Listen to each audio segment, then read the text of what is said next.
Hi, I'm Jamey from Stonemeyer Games, and today I'm going to talk about my favorite mechanism in the game Faraway. I played Faraway on Board Game Arena 2 times. We actually played it twice in the same game night because we played a learning game, and then we played another game, and both times I had a lot of fun.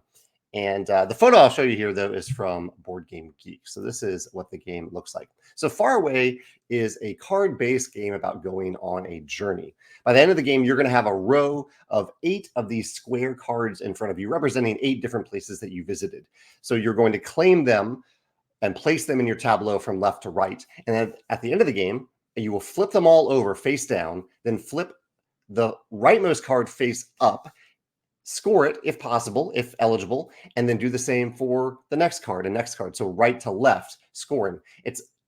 Or for this reason, I think it's one of these games that you almost need to play twice back to back to get that feeling of going left to right and then scoring right to left. But once you get it, it's a really interesting puzzle, and I really enjoyed my plays of it. The most interesting mechanism in the game, though, in my opinion, is a choice regarding the values of the card. So every card has a unique value. This one is 12, 20, 13, 18. These values give players a really, really interesting decision. So let's say we've played one turn of the game. I played this 12 card on my first turn. What happens next is I need to choose from the cards in my hands. So pretend that all 7 of these other cards down here. I have 7. I have a few cards in my hand. I'm going to choose one of those cards to play. So in this case, I choose the 20 card and I place it to the right of this 12 card. This choice involves a few different things. It involves some mechanisms that I won't go into, but the main thing I'm focusing on right now is the value of the card. If the card you place has a higher number than the previously placed card, then you gain one of these extra cards, these bonus cards. You draw them blind from the top of the deck. You draw them from this deck. The number you draw can vary a little bit, but you'll end up only getting one of them. And these cards are great because at the end of the game or throughout the game, they remain face up. They are never flipped face down like these square cards. That's during the scoring process. So these cards are always face up. They're great. So if I play a higher value card than the previously placed card, I gain one of these little cards.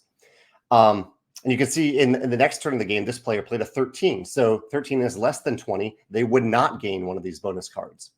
However, so it might seem like you always want to play a higher valued card. But the flip side of this decision, actually, there's 2 flip sides. One is if I played a higher value, say I played on top of this 20, I played this 39 or this 44. I've gone way up then. I have a really high number. It's going to be increasingly difficult to play a number higher than that. So increasingly difficult to get one of these bonus cards.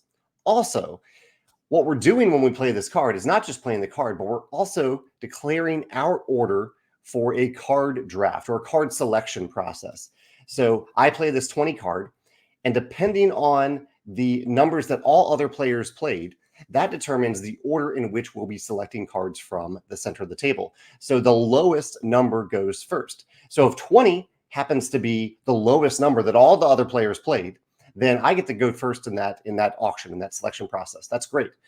But the higher you go, so if I keep trying to escalate these cards, if over on top of this 20, I played a 39, then a 44, that means that I might go last in the auction, which late in the game is rather difficult. Like it becomes important throughout the game for various reasons. But in general, it is a really important decision to go early in that auction to have your pick of the cards in that auction.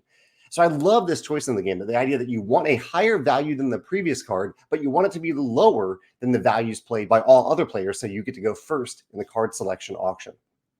That's the entire mechanism right now. I've described it in detail, of course, because I want you to understand it. But I really like mechanisms like this that give you a tough choice of when exactly do I play this number. And even especially in this game, when you have multiple cards in hand, you're deciding, so I have this 44 in hand. Do I want to play it now and then maybe follow it up with a really low number so I can go up, up, up on my next few turns?